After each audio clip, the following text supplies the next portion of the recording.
To the keen observer, the newly announced G series, namely the G21 here, looks eerily similar to the Motorola E40. Apart from the subtle changes in the fingerprint reader, the Moto E40 sports a higher clock speed Unisoc processor. At a glance, it's hard to tell them apart. After the much inspiring symmetrical theme designs that we got to love with the Nokia 7.2, it seems that HMD Global has decided to hit the reboot switch once again. Thus, the G series is sort of a phase 3 device. The first phase being the original 6 series, and the second phase was the Nokia 7.2 and 6.2. So, it's safe to guesstimate that HMD Global is cutting costs further by having a third-party team to design their devices, hence the similarities seen here. With that out of the way, let's dive into the Nokia G21. The Nordic blue color unit I have here looks and feels gorgeous. The frame has a matte finishing, while the back has texture that gives a good tactile feedback. The highlight of all my reviews are on the camera performance. I will be covering that in detail later. For now, the camera is located on the top left corner, and the island is raised a couple of millimeters from the rest of the body. The glass-like housing for the camera department is reportedly prone for scratches, so do be careful.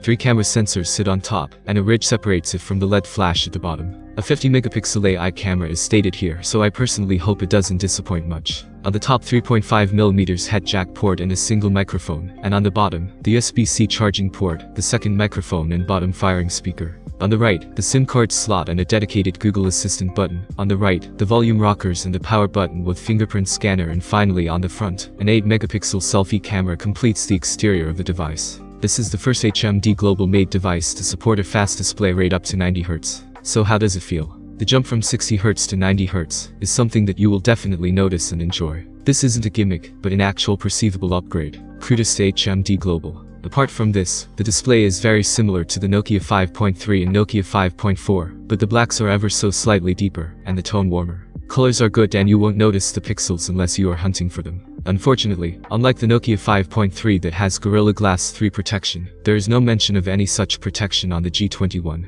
The bottom firing speaker is good, loud and crisp, and is enough to fill up a small room. No distortion or break at high volumes either. The buttons are sturdy, and the fingerprint scanner works well.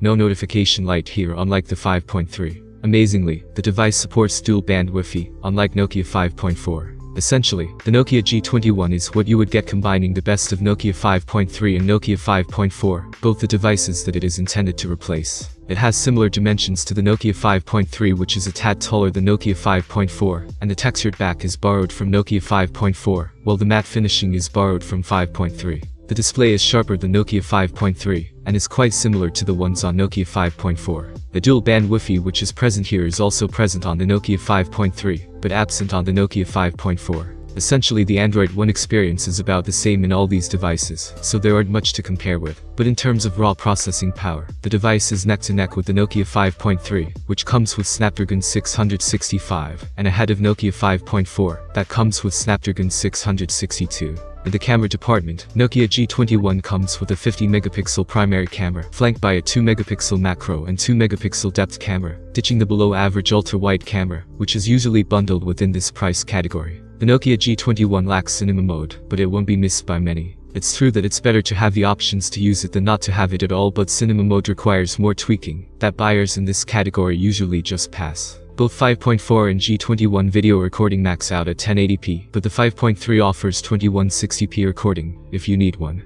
But all 3 devices lack any form of stabilization. It's good that HMD Global has equipped the Nokia G21 with Ozo audio recording. There is no scene detection, so I am not quite sure what is meant by an AI camera, unless it is baked right into the software itself.